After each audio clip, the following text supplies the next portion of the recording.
Orar para entrar a la palabra de Dios. Padre, te damos gracias. Gracias porque tú has sido bueno con cada uno de nosotros. Padre, te pedimos que tú, Padre, quites toda distracción, que aún, Padre, el clima pueda estar, Señor, equilibrado, Señor, ni tanto sol, ni tanto aire, Señor. Padre, estamos en este lugar y sabemos que hay distracciones, Señor, porque estamos en un lugar abierto. Pero, Padre, que cada uno de nosotros podamos poner, Señor, esa atención de vida, Señor, a tu palabra. Pero también, Señor, dame la gracia, dame el denuedo y la gracia para predicar tu palabra de Dios, Señor. Que mis hermanos puedan llevarse hoy la importancia, Señor, de no infraccionar a esa ley del amor ágape entre nosotros, Señor. Y no solamente en el marco de la iglesia, sino también en el contexto del matrimonio, en el contexto de la familia, con nuestros vecinos y sobre todas las cosas, Señor, aquí como pueblo e iglesia que somos, Señor. Te damos gracias en el nombre de Jesús. Amén y amén. Pues, hermanos, para los que vienen por primera vez, llevamos una serie que la hemos titulado La carne y el espíritu, tomando en cuenta Gálatas capítulo 5, del 19 en adelante. Pero quiero, hermano, el día de hoy estamos viendo todavía las obras de la carne. Permítame tantito. Ahí está, ya los veo centrados. Estamos, hermano, estudiando las obras de la carne y vamos, hermano, por infracciones a la ley del amor, parte 2. Acompáñenme, hermano, a Gálatas capítulo 5, versículo 19. Gálatas capítulo 5, versículo 19 al 20.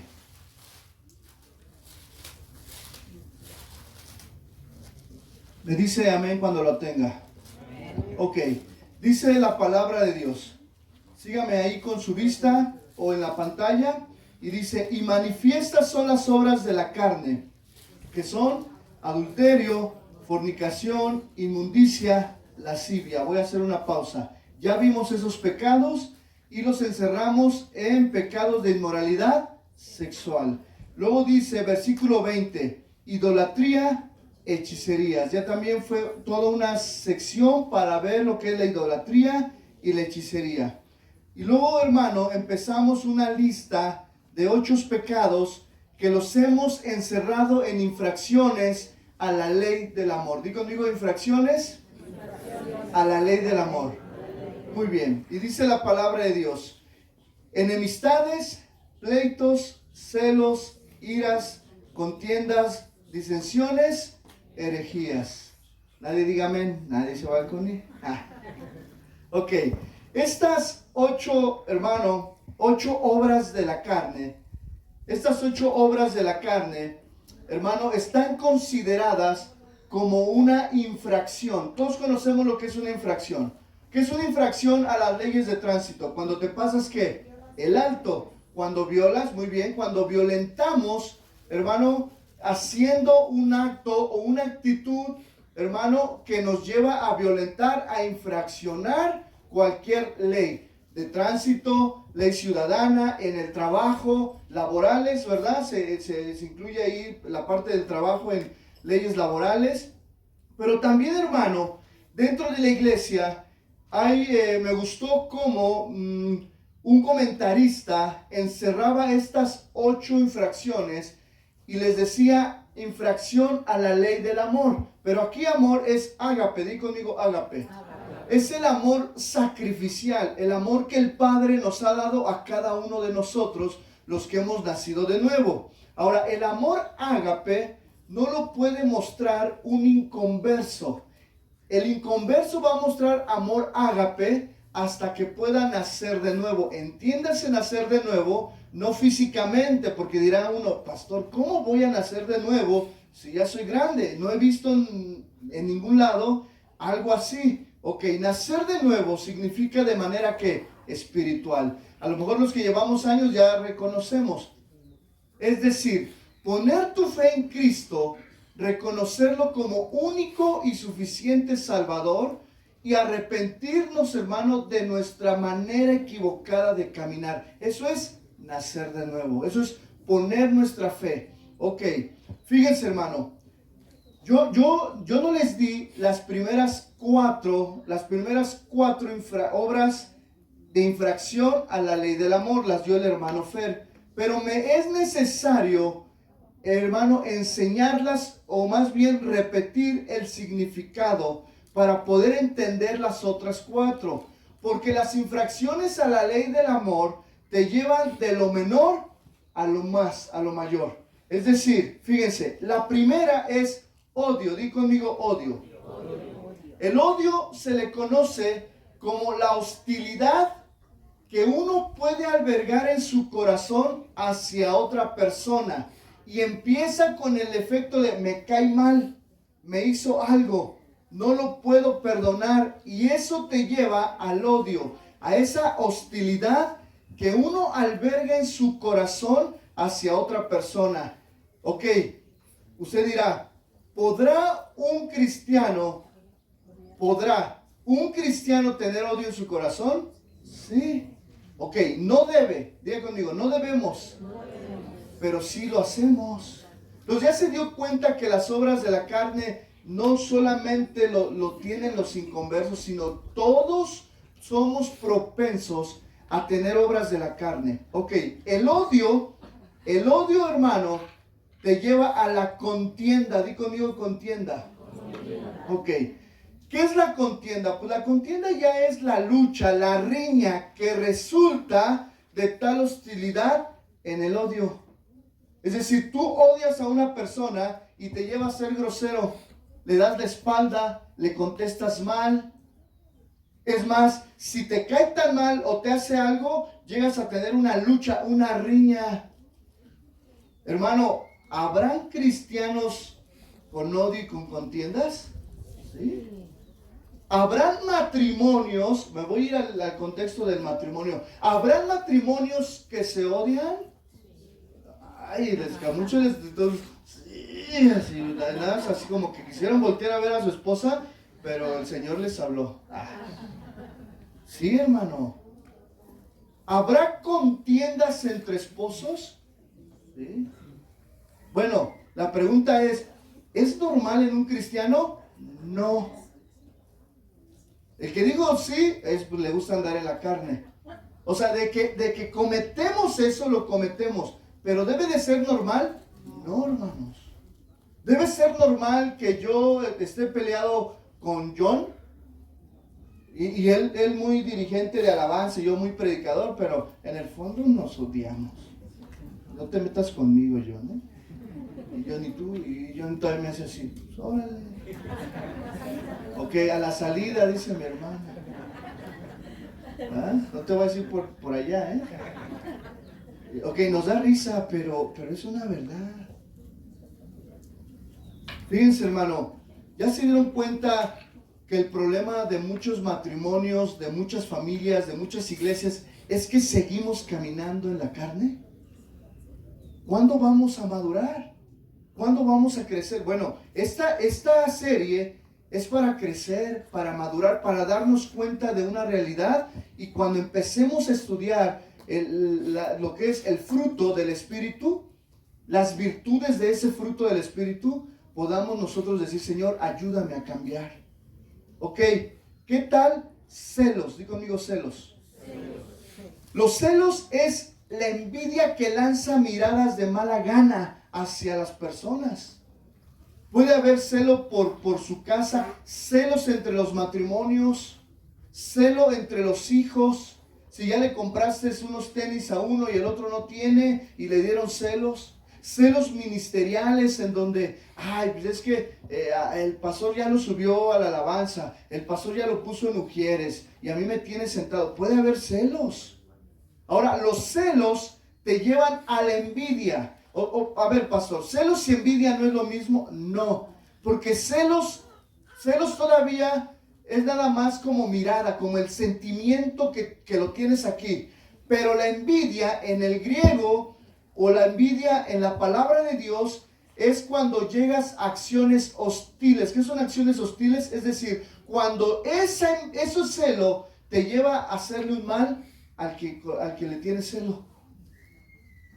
Entonces vas allá y dices, ay, me dio celos de su carro, y sacas tu llave y le rayas, así muy, muy sutilmente. Usted no hace eso, ¿ah? No, qué bueno. Ni carro tengo, bueno, pero el vecino. O el celo es cuando ya empiezas a tener acciones que hostiles. Ahora, consideremos ahora las 4 restantes. Ok, vamos a considerar las 4, y aquí es donde voy a ampliar un poquito, porque es el tema. Vamos a considerar la palabra ira. Di conmigo, ira. Ok, pensé, dije, es la bocina, pero es la moto la que se escuchaba ahí. Ok, ira. Estallidos de ira, o la palabra ira, en el griego es la palabra thumos. Y esta palabra describe, en otras palabras, es la expresión de palabras y hechos violentos. Algo que explota. Ira, hermano, es aquel temperamento explosivo que no se controla. Es aquel varón que cuando está a lo mejor tratando un asunto con su esposa y le tocan un punto en el cual le está doliendo o le está calando, o es una verdad, explota.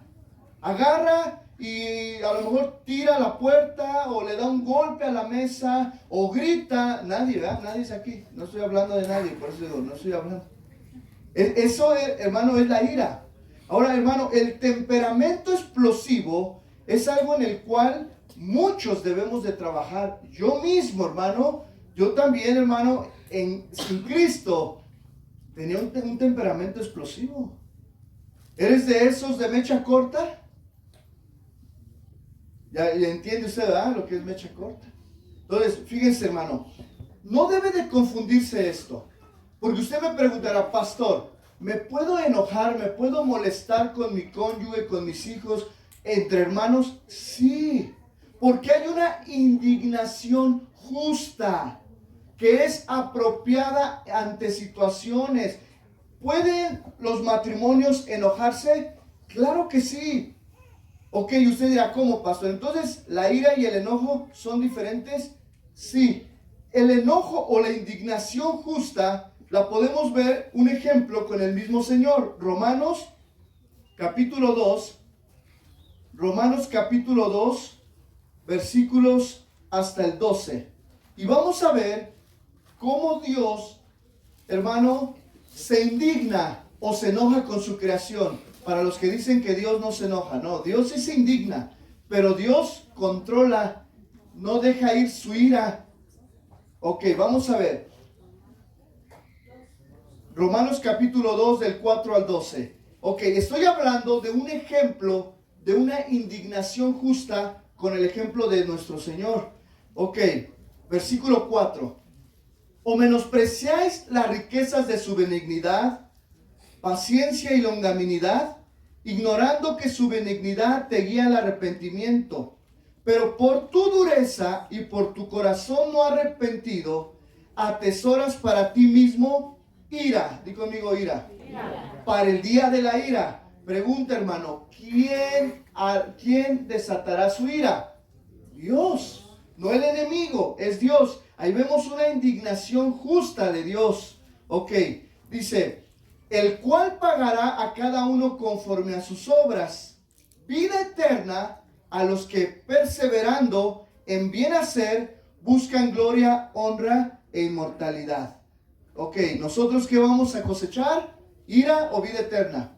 Vida eterna. Muy bien, claro. Si tú atesoras y perseveras en hacer el bien y buscas la gloria y la honra de nuestro Señor, ¿verdad? Entonces, fíjense, versículo 8. Pero ira y enojo a los que son contenciosos y no obedecen a la verdad, sino que obedecen, ¿qué?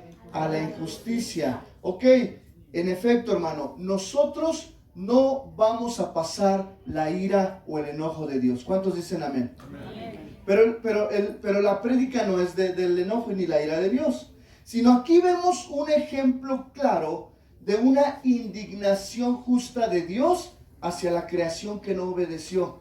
Ok, sigo leyendo. Dice, tribulación y angustia sobre todo ser humano que hace lo malo.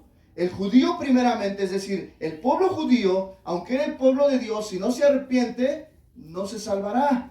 Y también al griego, es decir, al que no es judío, a nosotros los que somos, no somos griegos, pero se le conoce como fuimos adoptados, ¿verdad? Ok, dice, pero gloria y honra y paz a todo el que hace lo bueno, al judío primeramente y también al griego, dando a entender a las naciones gentiles que estamos ahí dentro de nosotros. Porque no hay acepción de personas para con Dios. Versículo 12 y último. Porque todos los que sin ley han pecado, sin ley también perecerán. Y todos los que están bajo la ley, y todos los que bajo la ley han pecado, por la ley serán ¿qué? Juzgados. Hermano, nosotros no seremos juzgados por la ley, sino por la gracia. ¿Cuántos dicen amén? Amén. Porque hemos creído, hemos puesto nuestra fe en Cristo Jesús. Pero aquellos que no obedecieron, que no creyeron y hicieron de mal, fue de continuo mal su vida, entonces ellos recibirán una paga que es la ira y el enojo de Dios. Hermano, nada de lo que pueda pasar, ni el terremoto del 2017, ni del 85, y gracias a Dios que no ha temblado, bueno, todavía no acaba septiembre, ¿verdad? Pero ni el COVID, hermano, se va a comparar a la ira y al enojo desatado por Dios en esta tierra. Esa es una indignación que justa. Ahora, vamos a poner un ejemplo de una indignación justa aquí entre nosotros. Efesios 4:26.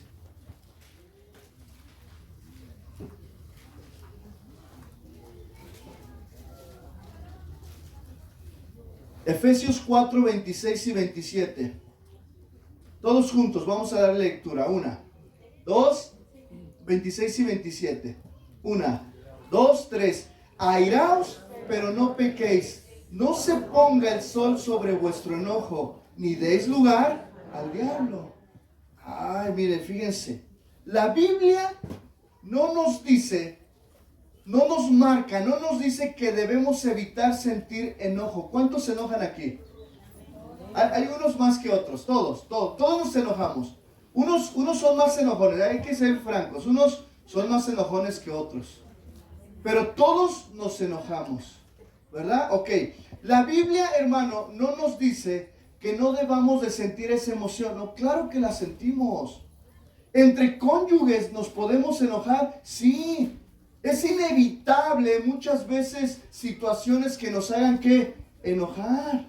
Entre padres e hijos se pueden enojar, claro. Cuando un hijo te desobedece, cuando un hijo joven llega alcoholizado a tu casa, o le encuentras droga, o a lo mejor te engañó, que va a la escuela y ya lleva medio año que no entra. O sea, si hay una indignación justa, si hay un enojo justo. Pero, di conmigo, pero sí destaca el Señor que debemos aprender a controlar nuestro enojo y que no vayamos a la cama a dormir sin antes haber pedidonos perdón, arreglar las diferencias. Si somos descuidados, hermano, al hablar, si nosotros descuidamos palabras, y yo le hablo de una manera hiriente a mi esposa, y mi esposa me habla de una manera hiriente, o entre nosotros no cuidamos nuestras palabras, podemos herir a otros. Yo, hermano, de una manera, sin querer, queriendo, como diría quien, el chavo o no sé quién, muchas veces herimos a personas con nuestras palabras. Por eso, hermanos, es bien importante que dentro del matrimonio, de la familia y de la iglesia, cuidemos la forma en cómo expresamos. Usted dirá, es que soy veracruzano, es que soy de Guerrero, sin ofender a los de Guerrero, ¿eh? Aquí hay, perdón. Es que soy del estado, es que soy chilango. ¿Y cómo somos los chilangos? Bien bravos. No, hermanos. Nosotros debemos de cuidar cómo hablamos, cómo respondemos a nuestro cónyuge, debemos de cuidar las palabras entre nosotros, porque una palabra puede herir y destruir relaciones. Ahora, aquí va el otro. Si mi esposa o yo nos decimos algo que nos hizo enojar y nos hirió, ¿qué tenemos que hacer el otro? Perdonar. Di conmigo, perdonar. Reconciliarnos. Posiblemente en la mañana ibas y de repente hubo un enojo y llegaron a la oración enojados. Bueno, ¿qué sigue ahorita, hermanos? Dale un besito, dile perdóname. Reconozcamos. ¿Por qué, hermano? Pues porque si no, hermano, vamos a llevar a estallidos de ira. Cuando empezamos a gritar, cuando levantamos las manos, cuando azotamos la puerta, cuando se nos cruza el gato o el perro y le damos una patada y hermano, no debe de haber ira. Ahora Pablo, hermano, dice que debemos de enfrentar nuestro enojo de inmediato. Ahora, a lo mejor de inmediato, pues lo vas a agarrar otra vez en curva y enojado, pero busca un momento en el cual puedas edificar tu relación antes que se destruya, porque de tantos enojos entre los esposos, entre las parejas, entre la familia, entre la iglesia, tarde o temprano se divide. Y sabe, hermano, cuando dice no le deis lugar al diablo, ¿sabe de qué se trata? De la división, de que no te hables. El enemigo está contento, brinca y danza cuando llevas una semana sin hablarle a tu esposa o a tu esposo. O porque llevas 2 meses no hablándole a tu líder, a tu hermano en Cristo, a tu papá, a tu primo, en todas las relaciones. Recuerden, hermano, que esta serie la estoy manejando en todos los contextos, el familiar, el laboral, el ministerial, etc. Entonces, Pablo dice que de inmediato, hermano, empecemos a construir, a edificar nuevamente la relación. Si alimentamos nuestro enojo, daremos a Satanás la oportunidad para dividirnos. Satanás se pone bien contento cuando ve a una iglesia dividida, cuando ve a un matrimonio dividido, a una familia. Cuando, hermano, yo te voy a hacer una pregunta en esta mañana. ¿Estás molesto con alguien en este momento? Sea familiar, sea ministerial, en la iglesia, laboral o de tus vecinos. ¿Sientes en tu corazón molestia con alguien? La segunda pregunta es, ¿qué puedes hacer para resolver las diferencias? Platicar. Aborden como matrimonios, aborden el tema. Oye, ¿sabes qué? Mira, no me gustó cómo me hablaste frente a los demás. Oye, ¿sabes qué? No me gustó esta actitud. Oye, no me gusta esto. Pero a veces, hermano, llegamos y en automático activamos el enojo. ¡Pum! Hasta se enciende ahí, ¿no? Y cuando van al súper, luego se da cuenta cuando alguien va enojado, no va hecho la raya y hasta agarra las cosas rápido y las mete así y no espera al otro. ¿Te das cuenta? O en la casa se hablan lo necesario. Hermano, no permitamos, no dejemos que Satanás tome ventaja, porque él es bien ventajoso con todo esto. Y él, hermano, se alegra, se contenta. No esperemos, hermano, justificar nuestro temperamento. Yo era uno de los que justificaba. Yo siempre decía, es que así soy. No, pues yo soy Gómez. ¿Dónde están los Reyes? ¿Dónde están los Gutiérrez? Amén. No, es que yo soy de San Juan. Mis hermanos de San Juan son bravos allá. Yo los conozco. Podemos decir, no, es que yo soy del norte. Y podemos justificar. O podemos, no, es que yo soy colérico de temperamento. No, hermano. Fíjate que eso en vez de delatar nuestro carácter, bueno, sí delatan nuestro carácter, pero no para bien, sino para qué, para mal. Porque el que tiene un carácter fuerte es aquel que sabe que dominarlo. Pero el que no domina su carácter y suelta la lengua y suelta los golpes y los estallidos de ira, entonces también da a entender que todavía anda en la carne. Pastor, pero ya nací de nuevo. Sí, has nacido de nuevo, pero sigues caminando en la carne. Ok, fíjense la palabra de Dios en Efesios 4, versículo 31 y 32, lo voy a leer rápido, es un texto paralelo. Dice la palabra: quítense de vosotros toda amargura, enojo, ira, gritería y maledicencia y toda malicia. Antes sed benignos unos con otros. Di conmigo, benigno. Luego dice, misericordiosos, perdonándonos unos a otros, como también Dios os perdonó a vosotros en Cristo. Hermano, ¿cuál es el principio para cuando estamos enojados o molestos entre el matrimonio, entre la familia, entre la iglesia? Número 1, ser benignos. ¿Qué es ser benigno? Compasivo, hacerle un bien. Cuando tú dices, yo quiero ser benigno, es que tú le haces un bien. Ok, estás enojado, pero le abres la puerta a tu esposa. Va a ir a lo mejor está cargando el garrafón de agua, entonces no, pues que se le quite, ¿verdad? No, vas y lo cargas, eres benigno, le ayudas. Pero hermano, no tan solo dice benigno, sino arroja otra palabra mucho mayor, misericordiosos. Dios con nosotros es misericordioso, ¿cuántos lo creen? Amén. También nosotros seamos misericordiosos. Es que pastor, tú no lo conoces. No, yo no conozco a tu esposo, a tu esposa, pero Dios sí. Pero a ti Dios te manda a ser benigno y misericordioso. Y número 3, remata, perdonándonos unos a otros. Entonces no hay más. Ahora, denle tiempo. Ahora, si a ti te ofendieron, perdona. Pero si tú ofendiste, pues busca ¿qué? Busca reconciliarte.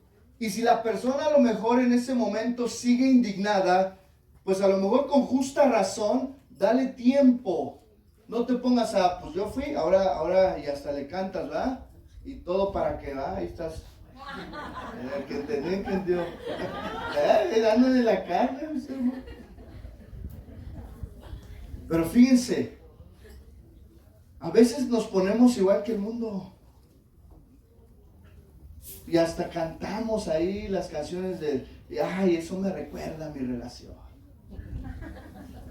Pero no, hermanos, debemos ser benignos, misericordiosos, perdonadores.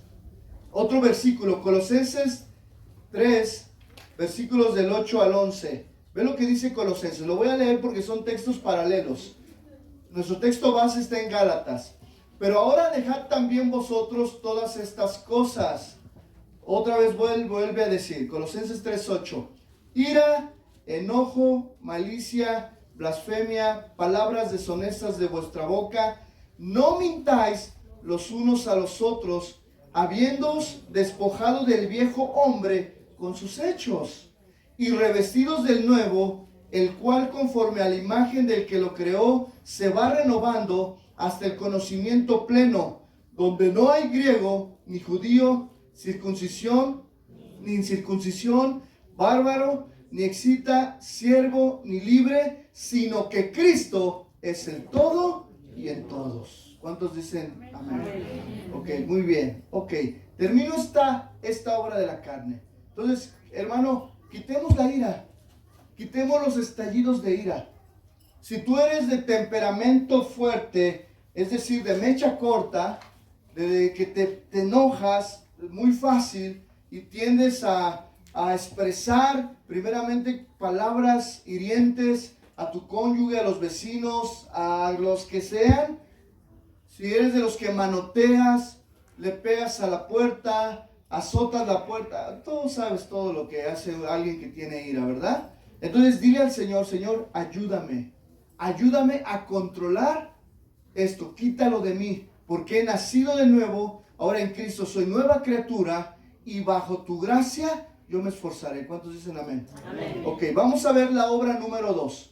La obra, perdón, esta es la 5, esta es la 6 en la lista de infracciones a la ley. Número 6. Contiendas, di conmigo contiendas. Esta palabra contiendas en el hebreo se pronuncia eriteia. Y esta palabra, perdón, en griego, y esta palabra eriteia, la palabra contienda también tiene sinónimos de ambiciones egoístas, disputas y conflictos. Pero, diga conmigo, pero esta palabra contiendas tiene que ver más en lo laboral, más en lo secular, que también dentro de la iglesia. Pero vamos a ver primero la parte de lo secular. Esta palabra describe una actitud egocéntrica al realizar cualquier trabajo. Y todos los de aquí trabajamos. ¿Cuántos trabajan aquí? Amén. Ok, muy bien. Es decir, es una palabra que da a entender que es cuando la gente trabaja únicamente por dinero. Es decir, busca ocupar cargos políticos, cargos ministeriales únicamente por interés y ambiciones personales. Esa es la palabra contienda, eriteia. Es decir, son pastores que buscan hacer la obra del Señor por deseo de reconocimiento, por ambición personal, por rivalidad. Yo conozco a unos cuantos y a muchos, hermano, que luego se les ve que ministerialmente están puestos como pastores por buscar un interés y una ambición personal. O pastores que inician bien el ministerio y que al caminar de repente, hermano, empiezan las contiendas, las ambiciones egoístas, las disputas, los conflictos. Mira, hermano, no hablemos de los políticos porque sabemos que en la política hay de todo, ¿verdad? Y son de los lugares donde hay más ambiciones, más disputas, más conflictos e intereses personales. Pero, hermano, ok, ¿qué nos conlleva a nosotros dentro de la iglesia? Aquí quiero hablar en el contexto de la iglesia, porque tiene que ver más en el contexto de la iglesia. Mientras que los otros tienen que ver más en el ámbito personal, familiar. Vamos a predicadores, pastores, que buscaban el púlpito por contienda, es decir, por ambiciones egoístas. Filipenses 1:17. Filipenses 1:17. Vamos a leer desde el 16.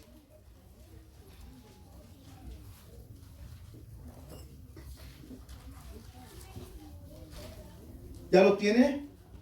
Dice la palabra de Dios. Los unos anuncian a Cristo por contención. Di conmigo contención. Esa es la palabra, eriteia. Dice, no sinceramente, pensando añadir aflicción a mis prisiones, pero los otros por amor, sabiendo que estoy puesto para la defensa, ¿qué? Del evangelio. Entonces, fíjense, hermano. Ok. Mira, fíjate, te voy a decir para aquellos que tienen un deseo de servir, y no tan solo de servir, sino también de predicar, de enseñar y de tomar un pastorado en algún momento. Dice la palabra que el que anhela obispado, buena obra, ¿qué? Desea. Pero ¿quién es el que examina, y hace ratito lo cantábamos, quién es el que examina, el que ve dentro de nosotros las intenciones? Dios. Ok. Habrá servidores, habrá predicadores y pastores que dentro de sí mismo haya otras intenciones no genuinas. Sí. Sí. Aquí, hermano, alguien puede decir, pues yo quiero predicar. Sí, sí, está bien, el púlpito, mientras tú te prepares, mientras tú te capacites. Porque, hermano, también está de acuerdo que no nos podemos parar aquí y decir cualquier cosa. No. Pero Dios es el que conoce, ¿qué? Las intenciones. A lo mejor tú dices, pastor, yo quiero servir, yo quiero recibir gente, quiero servir como maestro de niños. Pero ¿quién es el que conoce las intenciones? Dios. Ahora, ¿hay una intención genuina de servir, de querer, anhelar? Claro, hermanos. Todos empezamos por ahí y esa es una intención buena. Pero cuando tú tienes una intención, es que yo quiero progresar, yo quiero salir adelante, yo quiero darme a conocer, quiero dar a conocer mi ministerio, entonces ahí la intención ya no es la correcta. Y así el apóstol Pablo dice que algunos actuaban por vanagloria, di conmigo vanagloria, por darse a conocer y por el deseo de ser los primeros. Mira, hermano, cuando alguien de aquí me dice, pastor, el Señor me llamó a salirme de aquí porque me quiere dar un grupo y quiero iniciar mi iglesia, yo digo, bueno, Señor es el que discierne que los corazones y los pensamientos. Y Dios te da testimonio de cuando es de Dios, dices, adelante, pues sí, Dios lo está poniendo, pero hay gente que dice que sus intenciones no son las correctas. Hay predicadores, hay pastores, gente que está predicando en el púlpito, pero con otras intenciones. Más que por un verdadero deseo de defender el evangelio, de defender la verdad. No se me distraiga de este lado, porque todos voltearon para allá. ¿Ok? Más que un verdadero deseo de defender el evangelio, porque ¿cuántos estamos aquí para defender el evangelio? Amén. Hermano, tienen otra intención. Filipenses 2. Vayamos a Filipenses 2.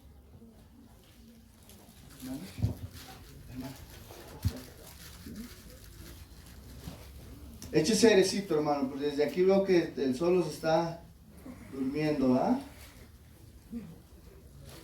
Amén.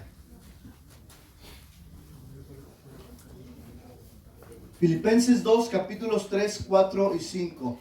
Ok, quiero, hermano, que lo leamos todos juntos. Versículo 3, ¿ya lo detectó? ¿Ya lo tiene ahí en su Biblia o en la pantalla? Amén. Ok, 1, 2, 3. Nada hagáis por contienda o por vanagloria, antes bien con humildad, estimando cada uno a los demás como superiores a él mismo. Una pausa ahí. Ok, ¿cómo debemos, hermano, servir? ¿Y cómo debemos servirnos los unos a los otros? ¿Con qué? Con humildad. Estimando a cada uno como qué? Como superiores. Hermano, yo debo de estimarlos, yo que soy el pastor de esta congregación, como superiores a mí. Y por ello, hermano, mi predicación debe de ser una predicación que realmente nutra su vida, que realmente les bendiga, que vayan llenos las ministraciones, etcétera. Debe de ser, ¿por qué? Porque debemos, hermano, predicar no por contienda, ni por vanagloria. Imagínense, hermano, que yo aquí usara el púlpito para que ustedes supieran todos mis logros, todo mi conocimiento que tengo, todo mi conocimiento cultural y teológico, y a ver, hermanos, vamos a la Septuaginta número 3, que dice, y todos así, ay, el pastor sí sabe, pero mi intención es solamente la vanagloria. Ok, no quiere decir que no, tenemos que tener un aporte teológico, un aporte bíblico claro y preciso. Estimando a cada uno, dice, estimando cada uno a los demás como superiores a él mismo. Voltea a ver al que está atrás y dile, yo te estimo como superior a mí.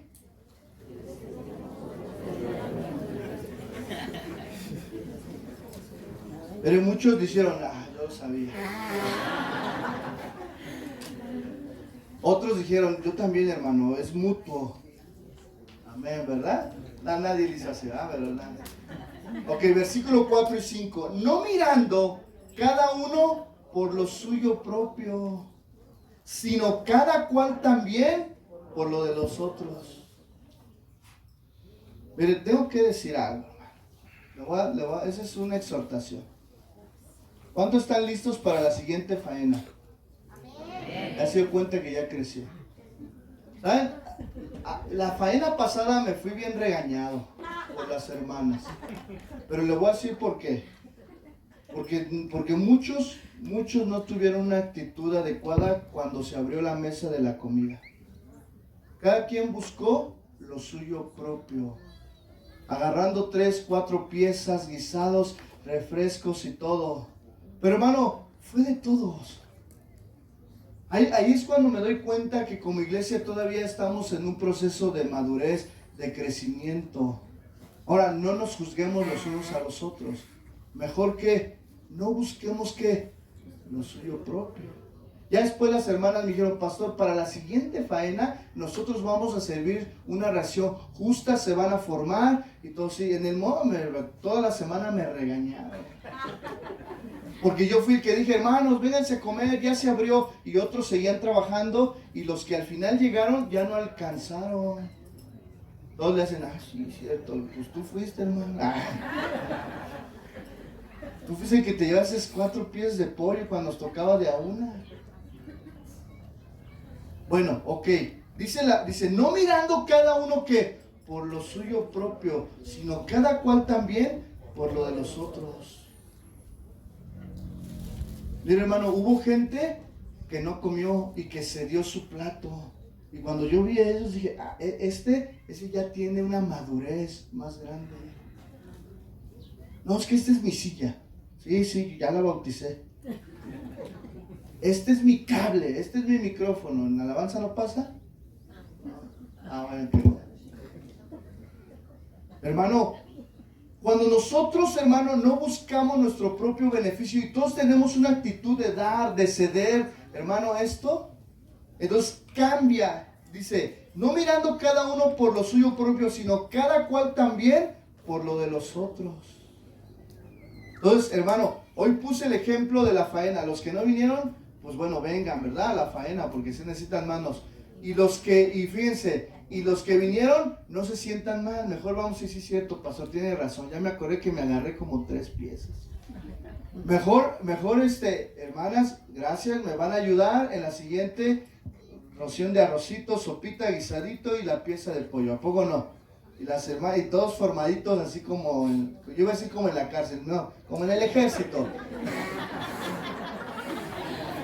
Mejor como en el ejército. Ahí está mi hermano Medardo, él es bueno, él sabe lo que es ahí, poner orden ahí. Gracias a Dios que no estuvo, porque si no nos hubiera dado con todo. Pero fíjense, hermano, luego en el versículo 5 remata con lo siguiente, dice, haya pues en vosotros este sentir que hubo también, ¿qué? En Cristo Jesús. Ya no hay, ahí ya no hay forma de regresar, o no hay forma de decir, no lo voy a hacer. Porque, ¿quién fue el que puso el ejemplo? Cristo. Porque, ¿qué hizo Cristo, hermano? Siendo Dios, se despojó a sí mismo, ¿y qué? Y tomó forma de hombre, y vino a morir, y una muerte de cruz por nosotros. Imagínate Jesús en el cielo discutiendo con el Padre, diciéndole, Padre, en verdad, pues son pecadores. Y Dios diciéndole a su Hijo Jesús, pues por eso te estoy enviando, porque tú eres el que vas a redimirlos. Pero, Padre, imagínense, sé que se oye esto hasta, podríamos decir, herético, porque Jesús nunca dudó, porque dice la palabra, no escatimó. Pero vamos a imaginar a Jesús diciéndole, pero Padre, si yo bajo, ya no voy a ser rey. Padre, si yo bajo, voy a nacer de una mujer. ¿Cómo yo, siendo tu hijo, voy a nacer de una mujer, de la simiente de una mujer? Padre, pero ¿cómo yo, siendo tu hijo, voy a nacer en un pesebre? Pero Padre, ¿cómo yo, siendo tu hijo, voy a crecer ahí con Pedrito, con Juanito y con los demás apóstoles? ¿Ya se dieron cuenta que esta se oye mal? Porque Jesús dice, no escatimó. ¿Y cuál debe de ser nuestro sentir? No escatimar, buscar el beneficio de que tienes atrás, a un lado, enfrente. ¿Cuántos dicen amén? Amén. Ahora fíjense, esto lo dice Filipenses. Y Filipos era una ciudad cosmopolita. Es decir, la composición de Filipos reflejaba una gran diversidad en sus contextos culturales, económicos y religiosos, con una variedad de personas con un trasfondo y formas de vida diferentes. En Hechos 16, no vamos a ir, pero nada más para que usted se dé cuenta cómo estaba considerado Filipos dentro de su contexto cultural, familiar, económico y social. En Hechos 16 se nos habla de una mujer llamada Lidia. ¿Cuántos han oído de Lidia? Era una mujer, Lidia era una mujer convertida, era una judía asiática que vivía en Asia, convertida al cristianismo. O sea, era judía, pero ya había creído en Jesús como el Mesías. Una mujer próspera, di conmigo próspera. Una mujer de negocios.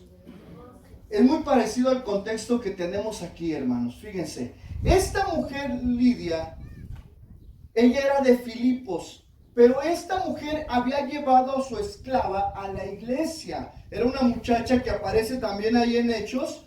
Probablemente ella era nativa de Grecia, no era judía. Y también, hermano, vemos entonces, imagínense, vemos a una mujer próspera que tenía un negocio muy próspero, que ayudó mucho en los viajes misioneros. Ella, ¿sabe usted que Lidia, ella proveyó económicamente en sus viajes misioneros del apóstol Pablo? Ya ves si del pastor Omar, ¿verdad? Habla de eso. No es cierto. Ella contribuyó.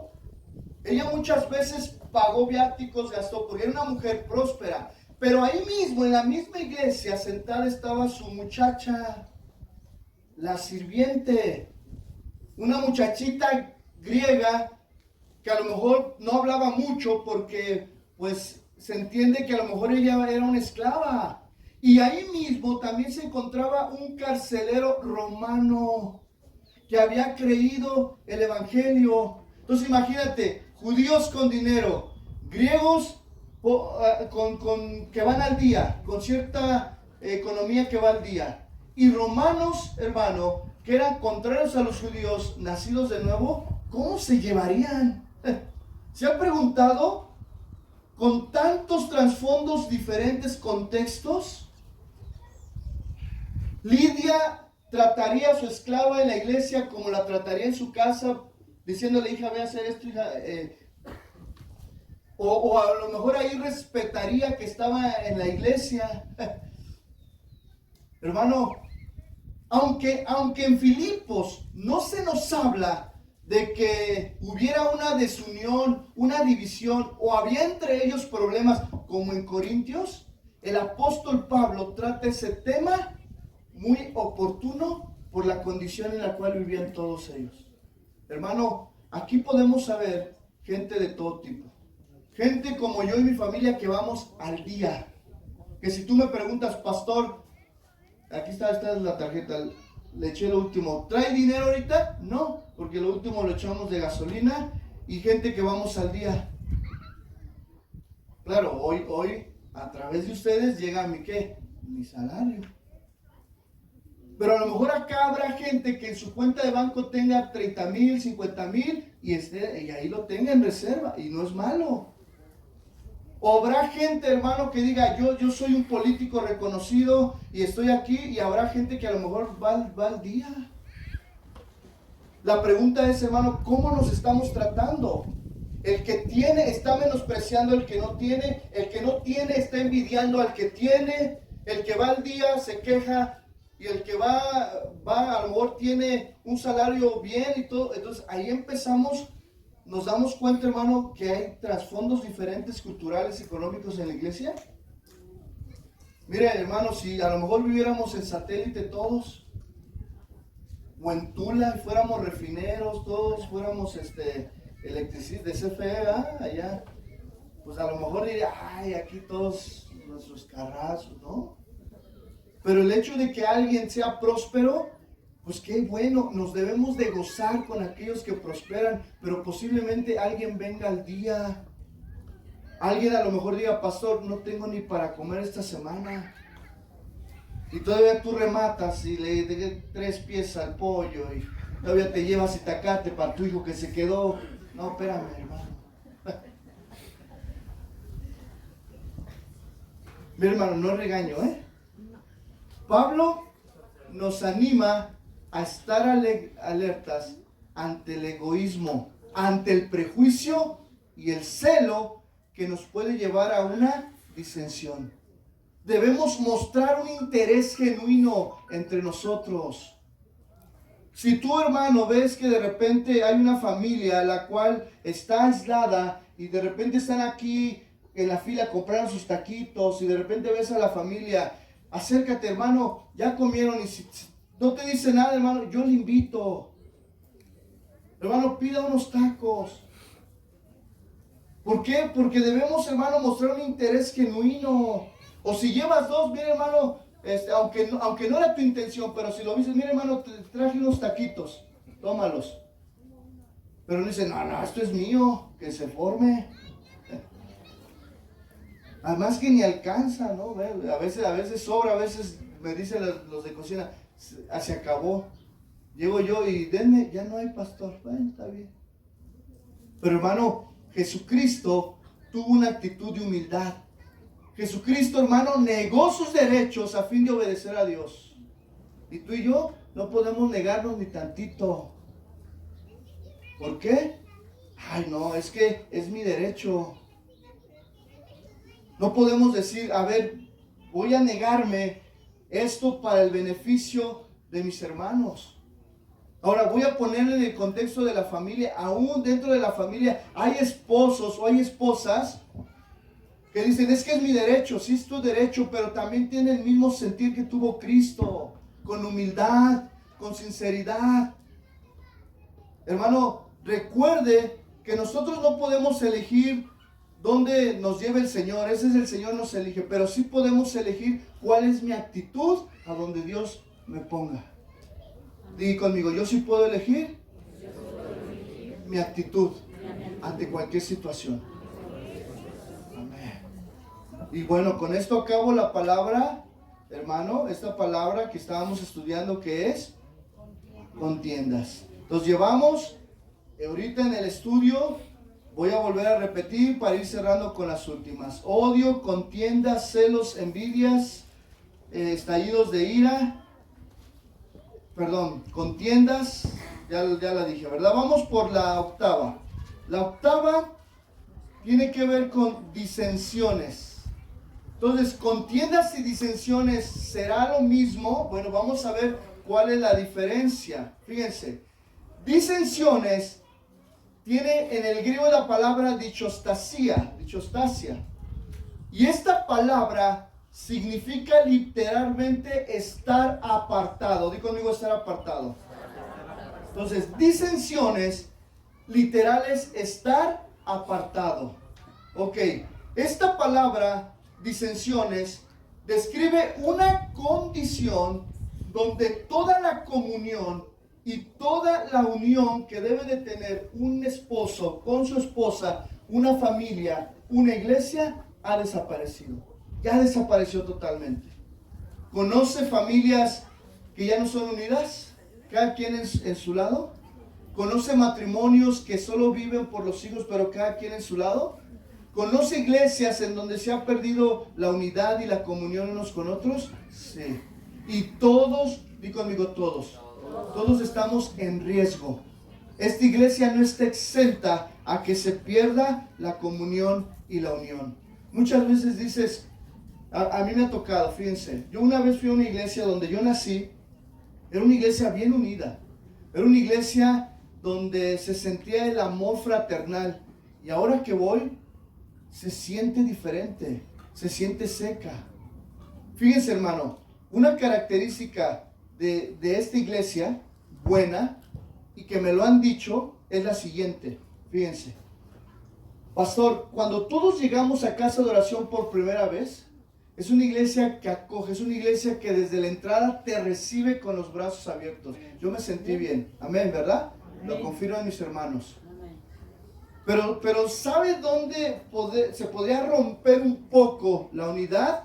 Cuando entramos al servicio. Y bueno, espérenme, ¿a qué voy? Espérenme tantito. Ok, no es lo mismo ser congregantes a ser ¿qué? Servidores. Porque en el servicio te conlleva que llegar temprano. Entonces, desde temprano hay que alistarse. Venir y pagar el precio, que es un precio que difícil. Aquí en el terreno, lonas, niños, agua, subir agua, baños, todo lo que conlleva el servicio. Pero ¿qué pasa, hermanos? Entonces, nuestra koinonía, nuestra comunión unos por otros, no es que se rompa en el servicio, sino que en el servicio, como ya se vive una relación más de cerca, porque como ya estás en el trato con los instrumentos, en el caso de alabanza, con las sillas, con la lona, entonces empieza a salir quien en verdad soy. Y empieza a salir el temperamento. Si no pusieron bien el lazo, ya, ¿qué pasó? Si ya se desafinaron, ya, chicos. O si ya no falló el cable, ya estás molesto, ya no sirve tu micrófono. Que si ya no vino una maestra y dejó plantado, entonces ya empieza otro tipo de ¿qué? De trabajo. Y en ese trabajo, hermano, es donde muchos, es ahí, pastor, donde dices, ¿qué le pasó a la iglesia? No, y yo te voy a pedir a los servidores, hay mayoría aquí, otros están allá. Mejor aprendamos a tener el mismo sentir que tuvo Cristo en todas las áreas.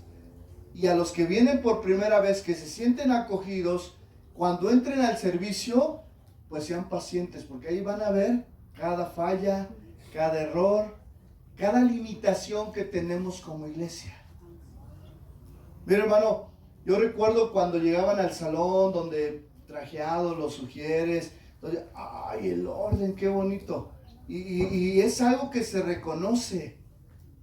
Pero cuando estamos en el servicio, entonces es donde empiezan las discordias, donde empezamos los celos, las divisiones, las disensiones. Es más, hasta ahorita voy a hablar de otra palabra que vamos a llegar, que ha pasado en esta iglesia. Ok, vamos a ver Filipenses. Vimos el ejemplo de Filipenses, una iglesia en la cual no se les reclama sobre su comportamiento, pero sí se les advierte por el contexto cultural. Pero vámonos a Corintios. No, hombre. Ay, Corintios. Vámonos a Corintios. Primera de Corintios, capítulo 3, verso 3. Mire, hermano, quién sabe quién era el pastor de Corintios, pero yo podría decir, Señor, pues no es fácil. Corintios 3, verso 3. ¿Ya lo tiene? Vamos a ver la condición de Corintios. Dice, porque aún sois, ¿qué? Carnales. Vamos a hacer una pausa. ¿A quién le habla? ¿A cristianos o a los del mundo? A cristianos. Entonces, nos habla a nosotros. Y nosotros podemos ser carnales. No te ofendas. El pastor ya me dijo que era carnal. No. O sea, no te ofendas. Es que a veces, de una manera sin querer y la otra queriendo, pues nos hacemos carnales. Nos volvemos al viejo hombre. Dice, porque aún sois carnales, pues habiendo entre vosotros, ¿qué? Celos, contiendas y disensiones. 3 cosas graves en una iglesia. ¿Por qué graves? Porque esas 3 cosas graves en una iglesia pueden dividir, pueden, hermano, destruir la unidad de una congregación. Número 1, celo. El celo te lleva a la envidia.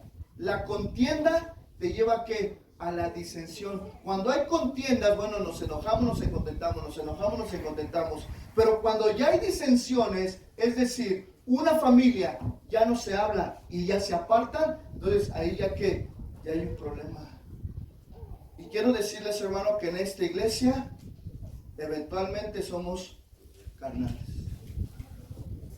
Y yo tomo mi responsabilidad como pastor también. Por eso estamos predicando estos versículos. Ahora, hermanos, por favor, no lo tomen a crédito que personal. Mejor lo tomemos a congregacional. ¿Qué estoy haciendo yo? Porque dice el apóstol Pablo fue el que edificó Corintios, pero ¿se acuerdan que Pablo dejó un encargado y luego se fue a otro lado? Pero cuando regresó a visitar Corintios, es más, ni los visitó, les mandó carta porque él ya estaba en la cárcel. Dice, porque aún sois carnales, habiendo entre vosotros celos, contiendas y disensiones. Y les hace la pregunta, ¿no sois carnales y andáis como los hombres? Pues la respuesta era muy clara, pues sí. Pero Pablo, hermano, en otro pasaje a los de Roma les dice lo siguiente, no vaya, quédese ahí en Corintios. Les dice Romanos 16, 17, Mas os ruego, hermanos, que os fijéis en los que causan divisiones y tropiezos en contra de la doctrina que vosotros habéis aprendido y que os apartéis, ¿qué? De ellos. Ok, fíjense. Bueno, dejamos un ratito a los Corintios y vamos a entrar a esta exhortación de Romanos. La voy a volver a repetir. Ok, dice: mas os ruego, hermanos, que os fijéis en los que causan, ¿qué? Divisiones y tropiezos en contra de la doctrina que vosotros habéis aprendido y que os apartéis de ellos. Ok, la división, digo conmigo, la división puede causarse de estas maneras. Número uno, división personal. Cuando dos personas se niegan a hablar. División de clase. Es decir, cuando hay una lucha entre el rico y el pobre, entre el varón y la mujer, etcétera, etcétera. Ok, otra división dentro de la iglesia puede ser una división partidaria.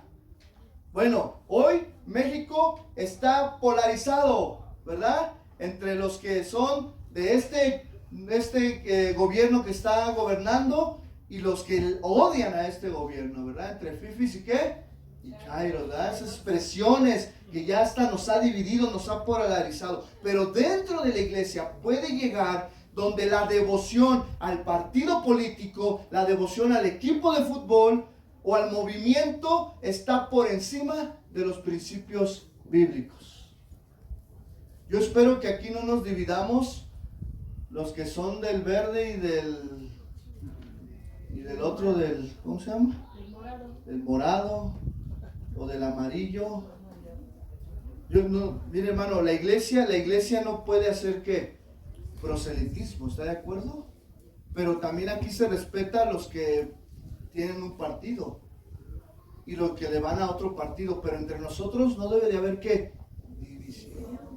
Porque al final ellos, hermano, a veces les digo, a veces nos ponemos tanto el movimiento, el partido, porque muchas veces entre nosotros, acá están los del América y acá los de Cruz Azul.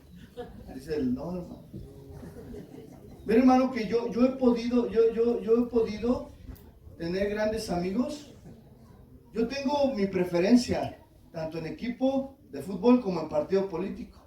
Pero tengo amigos que son totalmente, somos enemigos en esas cosas, pero hermano, no anteponemos eso antes que nuestra amistad en Cristo. Mire, yo tengo amigos americanistas, pues, ¿qué nos hay que perdonar? No es cierto. Hay que perdonarnos. No es cierto. Amén. No hay que tener disensiones. Mire, yo he estado, ahora que fue la final América, pero estaba con un americanista de corazón y me gritaba los goles aquí, me alegraba con él. Mira, mi esposa le va a la América. Amén. Bueno, pero fíjense, ¿podrá haber división partidaria? Sí. En la iglesia, en la familia. Hay esposas y esposos, familias completas que se dividen por el partido político, por el equipo, por la forma de pensar.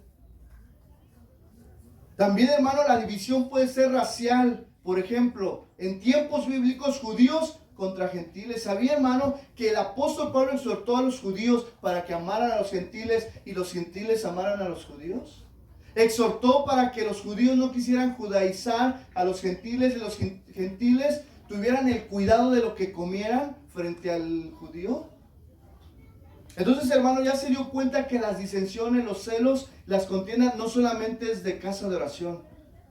Una vez un hermano, no fue malintencionado, me dice: pastor, ¿a poco eso será aquí nada más en casa de oración? Zumpango. Le dije: no, hermano, eso es en todos lados. No, y no por defenderme, ¿no? Le dije: no, porque si en la Biblia lo encontramos es porque desde tiempos atrás ya se veía. Fíjense, hermano, la división racial, división teológica. Híjole, hermano, aquí sí quiero dar algo bien importante. La iglesia no debe dividirse en una división teológica. Hermano, hemos hecho un mal uso de etiquetas, una aplicación injusta de las mismas a otros. Hace unos días mandaba, no voy a hablar de lo que mandé en el grupo de diáconos, porque es algo que nada lo mandé ahí, de cómo, hermano, la división teológica nos ha llevado aún entre cristianos a dividirnos de una manera equivocada. Que si no, es que yo soy pentecostés, es que yo soy bautista, es que yo soy reformado, y yo tengo la verdad. ¿Tendrá la verdad ellos? No, ¿dónde está la verdad? En Cristo Jesús. Hermano, la división teológica ha hecho tanto daño a la iglesia, a esta iglesia. Hermano, mirar hacia la palabra e interpretar la palabra como se interpreta a sí misma. Esa es una regla de la hermenéutica. La misma Biblia se interpreta a sí misma. ¿Por qué interpretar la Biblia de acuerdo al comentario fulano de tal? ¿Son buenos los comentarios? Sí, pero podemos causar división teológica dentro de nosotros. Hermano, ¿Dios ama a los bautistas? Amén. ¿Dios ama a los pentecostales? Amén. ¿Dios ama a los reformados? Amén. Dios los ama a todos mientras seamos sus hijos. En el sentido de ser hijos, porque Dios ama a la humanidad en cuanto dio a su hijo a morir por ti y por mí. Yo no creo, hermano, que cuando lleguemos con el Señor, diga, aquí están los de la teología fulana de tal, acá están los otros, y les predique a cada uno. No. Allá, hermanos, se terminará todo eso. Otro, hermano, la división eclesiástica de las denominaciones. Mire, en Zumpango habemos muchísimas iglesias. Mire, ya no nos metamos en detalle. Si el pastor ha dejado de predicar el evangelio y ha dejado que se violente su congregación, bueno, eso ya es una cuestión de ¿qué? Del pastor. Pero el hecho, hermano, de que yo diga y me pare aquí a decir que Casa de Oración es la única iglesia, bien, ese sería ¿qué? Un error mío. No, hermano. Dios les habla a mis hermanos de Centro de Fe, a quien esté de este lado, quien esté de este lado, a todos. Claro, si la iglesia se ha apartado de la palabra de Dios, bueno, ese es otro tema. Mientras nosotros sigamos ¿qué? Fieles al evangelio. Y bueno, hermano, de ahí termino esta segunda palabra que fue ¿qué? Disensiones. Y voy por la última palabra, que es herejías y herejías. La palabra herejías en el griego es la palabra airesis. Y esta palabra airesis tiene que ver con facciones o facciones que se hacen, divisiones que se hacen en la iglesia. Pero, diga conmigo, pero herejías, hermano, tiene que ver más con divisiones que se hacen desde el púlpito con lo que se enseña.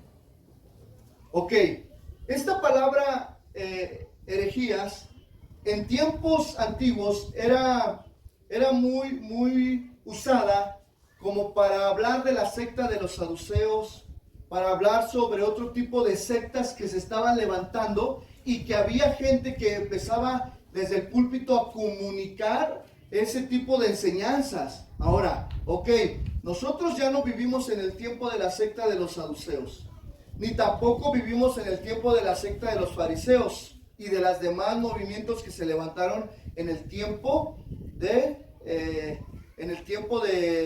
la iglesia primitiva. Pero vayamos a segunda de Pedro para poder entender herejías en el contexto actual. Segunda de Pedro, capítulo 2, verso 1.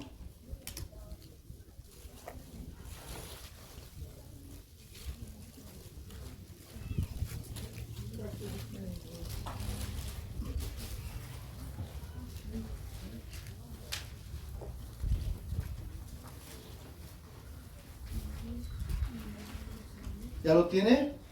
Ok. Voy a darle lectura para que podamos entender ahora lo que es herejías en este día. Segunda de Pedro 2:1. ¿Ya lo tiene? Dice la palabra: pero hubo también falsos profetas entre el pueblo, como habrá entre vosotros, ¿qué? Falsos maestros, que introducirán encubiertamente herejías destructoras, y aún negarán al Señor que los rescató, atrayendo sobre sí mismos destrucción repentina. Entonces, en otras palabras, la palabra herejías se refiere a la división especialmente provocada por la enseñanza falsa. Entonces, ponte a pensar, hermano. Cualquiera que se levante en este púlpito, en cualquier otro, y diga algo falso, entonces es un hereje, ¿verdad?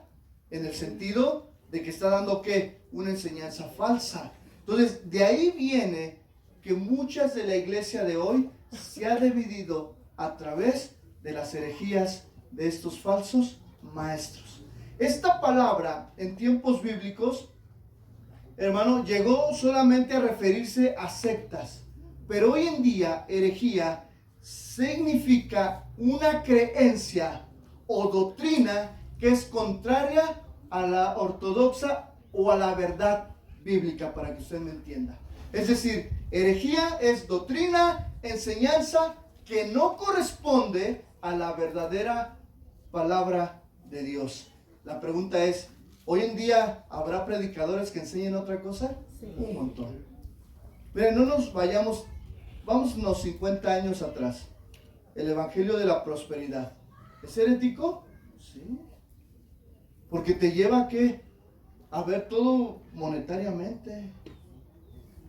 Ver, hermano, hoy en día hay muchas doctrinas falsas que están entrando encubiertamente a través de pastores que pareciera sana doctrina, pero que son equivocadas. Y han dividido a la iglesia. Al igual, hermano, que los pecados de odio, contienda, celos, envidia, los 4 pecados restantes, arrebatos de ira, ambiciones egoístas, disensiones, herejías, todas esas cosas, hermano, contribuyen a perturbar, di conmigo perturbar. Esta palabra es fuerte, ¿verdad? A perturbar la comunión y la unidad en la iglesia y en las familias. Y yo te voy a decir, hermano, ¿quién fue el que murió por nosotros? Cristo. ¿Quién es el que nos ha unido? Cristo. Entonces, hermano, cuando nosotros practicamos estas 8 obras de la carne, entonces estamos negando a Cristo. Usted dirá, ¿usted niega a Cristo? No, pastor, Él me salvó. Pues con nuestra actitud podemos negarle. Porque todo esto proviene de Dios. ¿Sabía usted, hermano, que Dios nos reconcilió consigo mismo por Cristo? Y nos dio el ministerio de la reconciliación. ¿A qué se refiere eso, hermano? Mira, Cristo, hermano, a través de Cristo se rompió la barrera de la división. Ya no hay división entre el hombre y la mujer. Ambos somos, ¿qué? Iguales.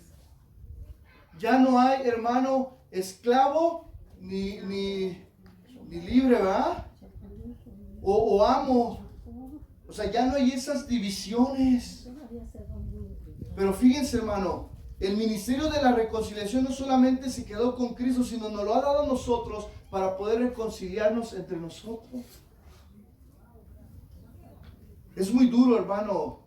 Mira, hermano, si tú tienes algo con alguien y pastor, es que yo ya fui, yo ya lo busqué y él no quiere, entonces tú ya hiciste tu parte. Pero evitemos estar enojados. Evitemos, hermano, que nosotros podamos estar divididos. Busquemos la reconciliación. Busquemos amarnos los unos a los otros. Busquemos, hermano, dice Efesios capítulo 2, y voy hacia el final.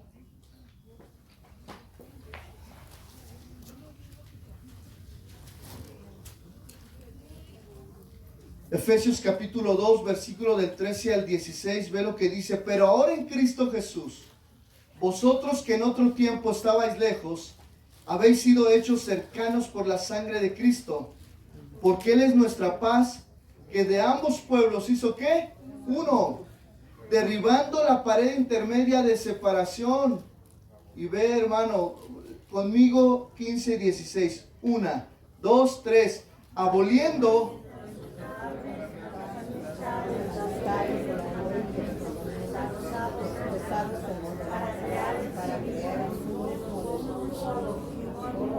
haciendo la paz. Amén. Y mediante la cruz que reconciliar con Dios a ambos en un solo cuerpo, matando en ellas las enemistades. ¿Cuántos dicen amén? Amén. Fíjense, hermano, no solo la reconciliación es vertical de Dios hacia nosotros, sino también, hermano, la reconciliación debe de ser horizontal hacia los demás. Fíjense, cuando yo hablo de una reconciliación de Dios vertical, de Dios al hombre, es que nosotros, hermanos, debemos de preservar y de vivir vidas santas, perseverando y preservando la santidad en nuestra vida. Pero también, hermano, nos debemos a una reconciliación que horizontal. Un esposo no puede decir, tú sabes, Señor, que tú y yo estamos bien, y no querer a su esposa o tener celos y odio. Unos padres con unos hijos o hijos con padres no pueden decir que aman al Señor y estén viviendo en contiendas, en iras y en divisiones, o no se hablen. También, hermano, debemos entender que un pastor no puede decir que está bien y tenga contiendas con sus ovejas, ni las ovejas con el pastor, ni entre las ovejas, ni entre los pastores. Hermano, yo he tenido mis pruebas de reconciliación y de enemistad. Y cuando yo predico esto, el primero que Dios me habla es a mí y me dice, ¿qué has hecho para buscar la amistad? ¿Qué has hecho para reconciliarte? Y yo digo, ay, Señor, mejor se la voy a dar al hermano Fer. Mejor le voy a decir a fulano que predique, ¿verdad? No, hermano, ya se dio cuenta que no podemos decir, yo estoy bien con Dios. Es como aquel que dice, no, pues yo amo a Dios, pero yo no me congrego, yo no creo en la iglesia. No, pues es que es incongruente. Entonces, hermanos, fíjense, todos los que estamos aquí podemos estar viviendo en nuestra vida personal diferentes situaciones. Yo como pastor sé algunas y nunca, hermano, fíjense, y traté de generalizar. Pero, hermano, Dios no se equivoca y Dios sabe qué alimento que necesitamos. Entonces, tu primera reconciliación debe de ser tú y Dios. Ya cuando tú y Dios hayan aclarado, ya se hayan puesto a cuentas, ahora, ¿qué tienes que buscar? Buscar estar a cuentas con mi cónyuge, con mis hijos, con el servidor, que a lo mejor tengo enemistad, tengo disensión, con el pastor, que a lo mejor, porque entre pastores pasa, entre amigos. Entonces vamos a ponernos de pie, hermano.